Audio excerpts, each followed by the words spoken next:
Bismillahirrahmanirrahim. Assalamualaikum warahmatullahi wabarakatuh. Bismillahirrahmanirrahim. Bersyukur kepada Allah dengan mengucapkan Alhamdulillahirabbil alamin. Bersolawat kepada Rasulullah dengan mengucapkan Allahumma sholli ala Sayyidina Muhammad wa ala ali Sayyidina Muhammad. Alhamdulillahi Rabbil Alamin. Kita masih dipertemukan kembali oleh Allah Subhanahu wa Ta'ala di dalam sosial media, dan media merupakan wadah tempat bagi kita untuk kita bisa menjalin tali silaturahim, membangun ukhuwah Islamiyah yang semakin kuat kokoh ke depannya. Semoga hidup kita selalu diberkahi oleh Allah Subhanahu wa Ta'ala di dunia dan juga di akhirat. Amin ya rabbal alamin. Para sahabat-sahabat saya yang saya hormati, yang saya juga ta'zimi, pada kesempatan kali ini topik yang akan saya bahas yaitu cara menghilangkan rasa sakit hati. Jadi pembahasan kita pada kesempatan kali ini ialah tentang cara menghilangkan rasa sakit hati. Menghilangkan rasa sakit hati menurut Islam dapat dilakukan dengan mendekatkan diri kepada Allah Subhanahu wa Ta'ala melalui zikir. Jadi cara menghilangkan rasa sakit hati di situ menurut pandangan Islam di sini, bagaimana cara kita bisa mendekatkan diri kepada Allah Subhanahu wa Ta'ala. Makanya di situ terdapat beberapa cara untuk senantiasa kita mendekatkan diri kepada Allah Subhanahu wa Ta'ala, baik melalui zikir, mengingat, menyebut dan mengagungkan Allah Subhanahu wa Ta'ala. Makanya diri yang kita baca bisa menghilangkan rasa sakit hati kita di dalam menjalani kehidupan. Kenapa? Karena zikir di situ mengingat Allah Subhanahu wa Ta'ala. Orang yang senantiasa mengingat Allah Subhanahu wa Ta'ala, menyebut Allah Subhanahu wa Ta'ala dan mengagungkan Allah Subhanahu wa Ta'ala dapat menenangkan hati kita. Yang sakit akan sembuh jikalau berzikir kepada Allah Subhanahu wa Ta'ala. Yang gelisah akan menjadi tenang jikalau berzikir kepada Allah Subhanahu wa Ta'ala. Makanya di situ menghilangkan rasa sakit hati menurut Islam di sini bisa dilakukan dengan mendekatkan diri kepada Allah Subhanahu wa Ta'ala melalui zikir. Yang kedua di sini memaafkan kesalahan orang lain, memaafkan dan ikhlas. Artinya di sini kita senantiasa memaafkan kesalahan-kesalahan orang lain jikalau orang lain meminta maaf kepada kita. Makanya di sini bisa senantiasa menghilangkan rasa sakit hati kita. Dan juga di situ bersifat ikhlas. Ikhlas menerima segala ketetapan dari Allah Subhanahu wa Ta'ala di dalam hidup kita. Serta berbaik sangka husnuzan terhadap takdir yang sudah diberikan oleh Allah Subhanahu wa Ta'ala. Apa-apa yang kita alami di dunia ini senantiasa terdapat hikmah di dalamnya. Orang yang diuji oleh Allah Subhanahu wa Ta'ala, ujian di situ bukan melemahkan, melainkan ujian tersebut akan menguatkan hati kita. Yang lemah menjadi kuat, yang lemah menjadi kuat dengan adanya ujian yang diberikan oleh Allah Subhanahu wa Ta'ala di dalam hidup kita. Berikut adalah panduan praktis dan terstruktur untuk mengobati hati yang terluka. Yang Yang pertama di sini mengadu hanya kepada Allah Subhanahu wa taala. Jikalau memiliki masalah, jikalau merasakan kebahagiaan, tentunya curhatlah kepada Allah Subhanahu wa taala. Adukan kepada Allah Subhanahu wa taala semata, karena itu apa yang kita dapatkan sesuatu hal yang pasti dibandingkan mengadu kepada manusia. Mengadu kepada manusia di sini, manusia memiliki keterbatasan di dalam segala hal. Makanya di sini mengadu kepada manusia kadang menyelesaikan masalah, kadang tidak, sesuai dengan keterbatasan manusia, sesuai dengan kemampuan manusia. Artinya di sini jikalau memiliki sesuatu, baik di situ kesedihan, baik di situ kebahagiaan, mengadulah kepada Allah Subhanahu wa taala. Mengadu hanya kepada Allah Subhanahu wa taala merupakan cara agar supaya kita bisa menghilangkan atau mengobati rasa sakit hati kita. Di dalam mengadu hanya kepada Allah Subhanahu wa taala, yang pertama di sini curhat kepada Allah Subhanahu wa taala. Makanya di sini menghindari mengumbar aib atau kesedihan di media sosial. Artinya di sini yang menjadi aib kita jangan pernah kita ceritakan di media sosial. Seseorang bisa tahu tentang aib kita. Makanya di sini pintar-pintarlah menyembunyikan aib. Karena yang namanya aib di sini memang tidak boleh kita umbar kepada orang lain. Cukup hanya kita dan Allah Subhanahu wa taala yang tahu. Makanya di sini dengan curhat kepada Allah Subhanahu wa taala akan menghindari aib kita di media sosial. Karena kadang tangan tidak bisa tertahan untuk bercurhat di media sosial. Artinya di sini kita senantiasa curhat kepada Allah Subhanahu wa taala supaya di sini cepat kelar urusan kita. Karena yang bisa menyelesaikan masalah di situ hanya Allah Subhanahu wa taala. Mengadu hanya kepada Allah Subhanahu wa taala, bagian yang nomor 2 di sini zikir penenang hati. Orang yang senantiasa berzikir kepada Allah Subhanahu wa taala akan menenangkan hati mereka. Amalan zikir untuk mengingat Allah Subhanahu wa taala sesuai dengan firman-Nya dalam Quran surah Ar-Ra'd ayat 28. A'udzubillahi minasyaitonir rajim. Bismillahirrahmanirrahim. Ala bi dzikrillahi tatmainnul qulub. Ingatlah hanya dengan mengingat Allah Subhanahu wa taala hati akan menjadi tenang. Artinya di sini dengan kita mengingat Allah Subhanahu wa taala hati akan menjadi tenang. Atau kita mengingat Rasulullah dengan kita senantiasa menjaga keistiqomahan, mengucapkan sholawat, melantunkan sholawat kepada baginda Rasulullah SAW. Sholawat juga bisa menenangkan hati kita. Senantiasa kita akan tenang jika bersolawat kepada baginda Rasulullah SAW. Karena Rasulullah SAW di situ manusia yang paling dekat dengan Allah Subhanahu wa taala.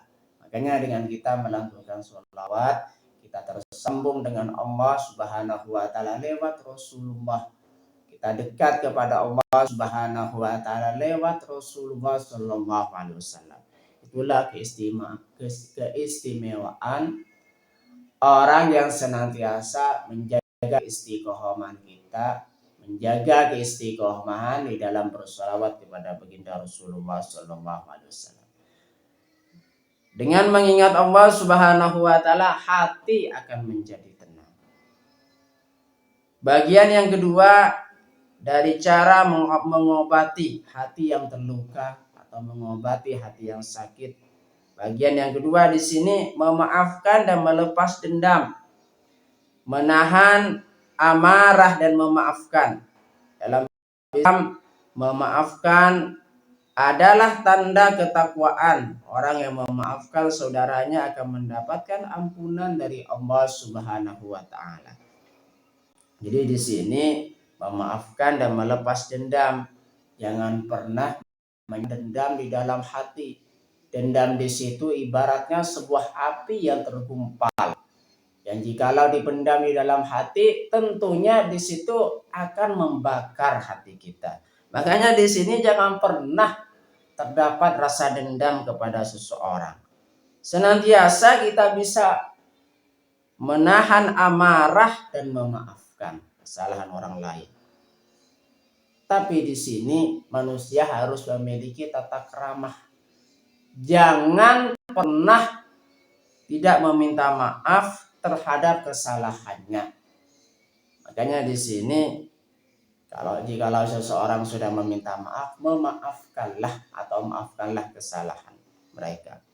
Memaafkan dan melepas dendam. Yang bagian yang kedua, tidak memperpanjang masalah. Jangan mencatat atau mengingat-ingat kesalahan orang lain secara berlebihan, karena hal tersebut dapat menggerogoti kesehatan mental.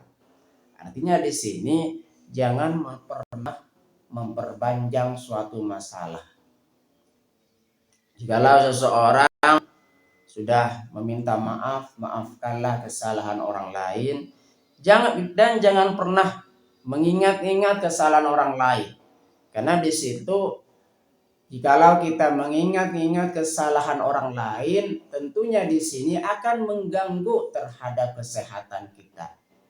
Karena ini berkaitan dengan psikologi kita. Dendam atau memendam amarah.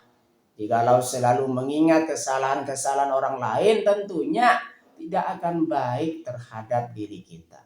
Tidak akan baik terhadap kesehatan kita. Makanya di sini memaafkan dan melepas dendam merupakan cara untuk mengobati rasa sakit hati kita. Yang selanjutnya di situ cara mengobati rasa sakit hati kita. Yang nomor 3 di sini, evaluasi diri dan husnudzon. Mengevaluasi diri, muhasabah diri merupakan cara agar supaya kita senantiasa bisa mengobati rasa sakit hati kita. Bagian dari evaluasi diri dan husnudzon, yang pertama di sini introspeksi diri. Terkadang rasa sakit hati muncul karena terlalu berharap kepada manusia. Artinya di sini, makanya Sayyidina Ali pernah berkata, yang paling pahit di situ jikalau berharap kepada manusia. Makanya kurangi terlalu berharap kepada manusia. Manusia di sini sifatnya terbatas, kadang mampu melakukan, kadang tidak mampu melakukan. Artinya manusia terbatas, tidak bisa menjangkau sesuatu kecuali atas izin Allah Subhanahu wa taala. Itulah keterbatasan manusia. Makanya di sini jangan pernah menggantungkan 100% harapan kita hanya kepada manusia. Berharaplah hanya kepada Allah Subhanahu wa taala, karena jikalau berharap kepada Allah Subhanahu wa taala di sini, makanya sesuatu yang kita harapkan akan tercapai atau pasti tercapai. Evaluasi diri dan husnudzon, bagian yang kedua di sini menerima takdir. Yakinlah bahwa segala sesuatu yang terjadi atas izin Allah pasti mengandung hikmah dan terbaik untuk Anda, untuk kita maksudnya. Artinya di sini dengan kita menerima takdir dari Allah Subhanahu wa taala, hati yang sakit karena menjalani kehidupan akan terasa hilang. Kenapa? Karena kita menjadi orang yang menerima takdir dari Allah Subhanahu wa taala.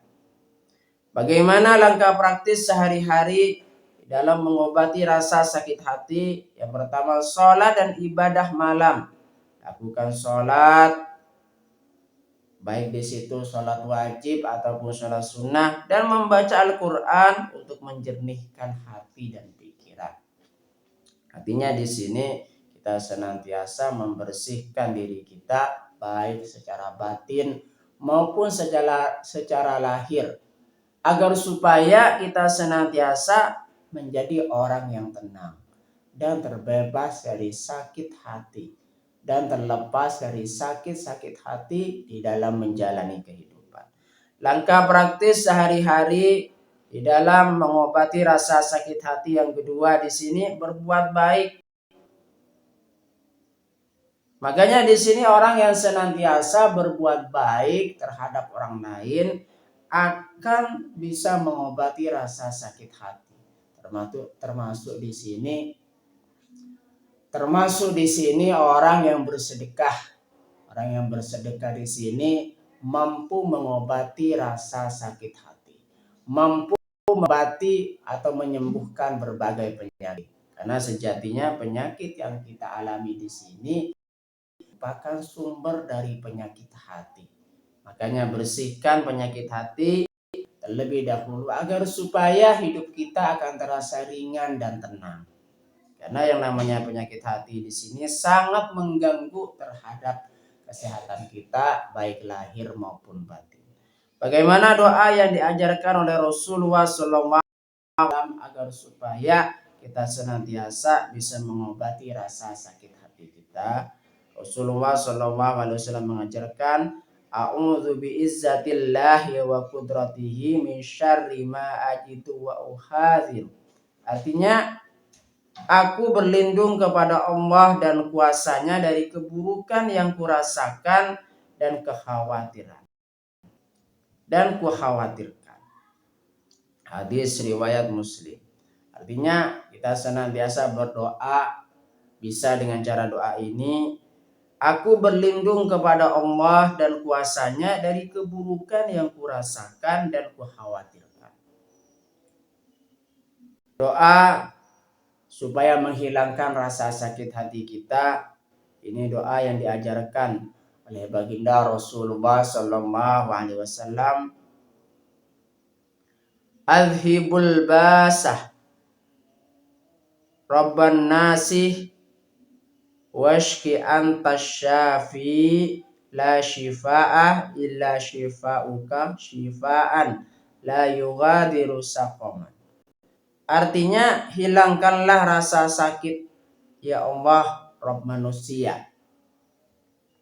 Sembuhkanlah sesungguhnya engkau zat yang menyembuhkan. Tidak ada kesembuhan melainkan dari kesembuhanmu, yaitu kesembuhan yang tidak menyisakan rasa sakit. Hadis riwayat Bukhari. Itulah beberapa doa yang kita bisa baca untuk menghilangkan rasa sakit kita atau menghilangkan rasa sakit jika terkena. Semoga bisa bermanfaat buat kita semua dan menjadi perantara kita semakin dekat kepada Allah Subhanahu wa taala dan juga Rasulnya. Sebelum saya tutup, mari kita ngirim Fatihah dulu kepada baginda Rasulullah sallallahu alaihi wasallam. Ila hadratin Nabil Mustafa Muhammadin sallallahu alaihi wasallam wa ala alihi wa ashabihi wa azwajihi wa dzurriyyatihi wa ahli baitihi wa liman dakhala fi baitihi ajmain kullu lillahi lahumul Fatihah. A'udzu billahi minasyaitonir rajim. Bismillahirrahmanirrahim. Alhamdulillahi rabbil alamin arrahman maliki yaumiddin. Iyyaka na'budu wa iyyaka nasta'in. Ihdinas siratal mustaqim. Siratal ladzina an'amta 'alaihim ghairil maghdubi 'alaihim waladdallin. Fatihah yang selanjutnya mari kita ngirim Fatihah kepada kedua orang kita semuanya, guru-guru kita semuanya, kaum muslimin muslimat, mukminin mukminat. Semoga diteguhkan Islam dan juga iman kita oleh Allah Subhanahu wa taala. Dan kita berdoa supaya kita semakin dekat kepada Allah Subhanahu wa taala, dekat juga kepada para rasulnya, dan semoga bermudah setiap urusan-urusan kita oleh Allah Subhanahu wa taala. Ya rabbal alamin. Al-Fatihah. A'udzu billahi minasyaitonir rajim. Bismillahirrahmanirrahim. Alhamdulillahi rabbil alamin arrahmanir rahim maliki yaumiddin. Iyyaka na'budu wa iyyaka nasta'in. Ihdinas siratal mustaqim. Siratal ladzina an'amta 'alaihim ghairil maghdubi 'alaihim waladdallin. Terima kasih. Assalamualaikum warahmatullahi wabarakatuh.